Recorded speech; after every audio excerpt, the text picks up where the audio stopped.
Hello दोस्तों, आज मैं आप लोगों को कुछ मापक यंत्र उसके प्रयोग के बारे में बताएंगे। चलिए देखते हैं मापक यंत्र और उसके क्या प्रयोग हैं। तो पहला है पायरोहीलियोमीटर, जिसका प्रयोग होता है सोलर रेडिएशन को मेज़र करने के लिए। ठीक है। उसके बाद एनीमोमीटर, एनीमोमीटर का प्रयोग होता है विंड की गति मेज़र करने के लिए। फिर है हाइड्रोमीटर, हाइड्रोमीटर द्रवों का सापेक्षिक घनत्व मेज़र करने के लिए प्रयोग होता है।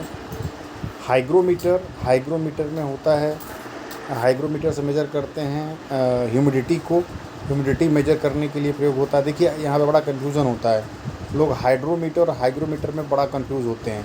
तो ध्यान से देख लीजिए, हाइड्रोमीटर में जो लिक्विड्स होते हैं उनका आपेक्षिक डेंसिटी मेज़र करते हैं, लेकिन हाइग्रोमीटर से हम जो है लिक्विड में या एटमॉस्फेयर में क्या मॉइस्चर है या ह्यूमिडिटी है उसको मेज़र करने के लिए प्रयोग किया जाता है। ठीक है। नेक्स्ट है स्फेग्नोमैनोमीटर, ये होता है ब्लड प्रेशर मेज़र करने के लिए। जैसे हम लोग डॉक्टर के पास जाते हैं तो डॉक्टर साहब मेज़र करते हैं ना बीपी, तो बीपी मेज़र करने का प्रयोग होता है।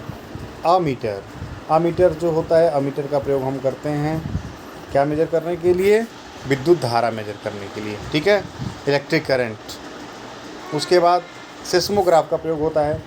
सिस्मोग्राफ का प्रयोग किस में होता है? सिस्मोग्राफ का प्रयोग होता है भूकंप की तीव्रता, जैसा अर्थक्वेक आता है तो उसकी तीव्रता क्या है उसको मेज़र करने के लिए सिस्मोग्राफ का प्रयोग होता है।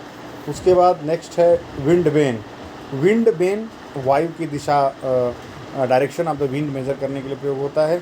आप लोगों ने देखा होगा जो बड़े बड़े बिल्डिंग्स होती हैं उसके ऊपर लगा होता है। अगला है डायनेमो। अक्सर एग्ज़ाम में पूछा जाता है कि डायनेमो का क्या फंक्शन होता है। तो डायनेमो करता क्या है? मैकेनिकल एनर्जी को इलेक्ट्रिकल एनर्जी में कन्वर्ट करता है। भाई पर्सनली बता रहा हूँ, मुझसे तो ये बहुत सवाल कई बार गलती हुआ है, इसीलिए मैंने इसको लिख रखा है। कन्फ्यूजन होता है मैकेनिकल को इलेक्ट्रिकल में या इलेक्ट्रिकल को मैकेनिकल में, तो इसमें जो होता है वो मैकेनिकल एनर्जी को इलेक्ट्रिकल एनर्जी में कन्वर्ट करता है डायनेमो। ठीक है। नेक्स्ट, डायनेमो के बाद लास्ट है गायरोस्कोप। गायरोस्कोप का प्रयोग होता है घूमती हुई वस्तु की गति मापने में। कोई भी वस्तु है, ऑब्जेक्ट है, वो घूम रहा है तो उसकी घूमते हुए उसका क्या स्पीड है उसको मेज़र करने के लिए हम गायरोस्कोप का प्रयोग करते हैं। एक बार आप लोग फिर से जल्दी से थोड़ा देख लीजिए, रिवाइज कर लीजिए। पहला है पायरोहीलियोमीटर। पायरोहीलियोमीटर का प्रयोग होता है सोलर रेडिएशन में। जो सन से रेडिएशन आती है काफ़ी इंटेंस और काफ़ी हाई अमाउंट ऑफ टेम्परेचर होता है, तो डिस्टर्ब नहीं होता, इसलिए पायरोहीलियोमीटर का प्रयोग करते हैं। एनीमोमीटर, एनीमोमीटर से विंड की स्पीड मेज़र करते हैं। हाइड्रोमीटर, हाइड्रोमीटर से द्रवों का आपेक्षिक घनत्व मेज़र करते हैं।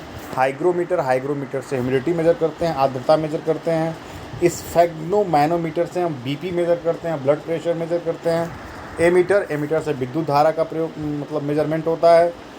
सिस्मोग्राफ, सिस्मोग्राफ से अर्थक्वेक भूकंप की तीव्रता का मापन होता है। विंड वेन, विंड वेन से हम देखते हैं किस दिशा में हवा बह रही है, पूर्वा पछुआ, ये सब जो होता है हवाओं का जो दिशा होता है उसको मेजर करते हैं।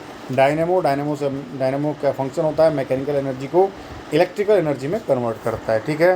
लास्ट है गायरोस्कोप। गायरोस्कोप का प्रयोग होता है घूमती वस्तुओं की गति को मापने में। ये रहा आज आप लोगों का topic. Thank you so much.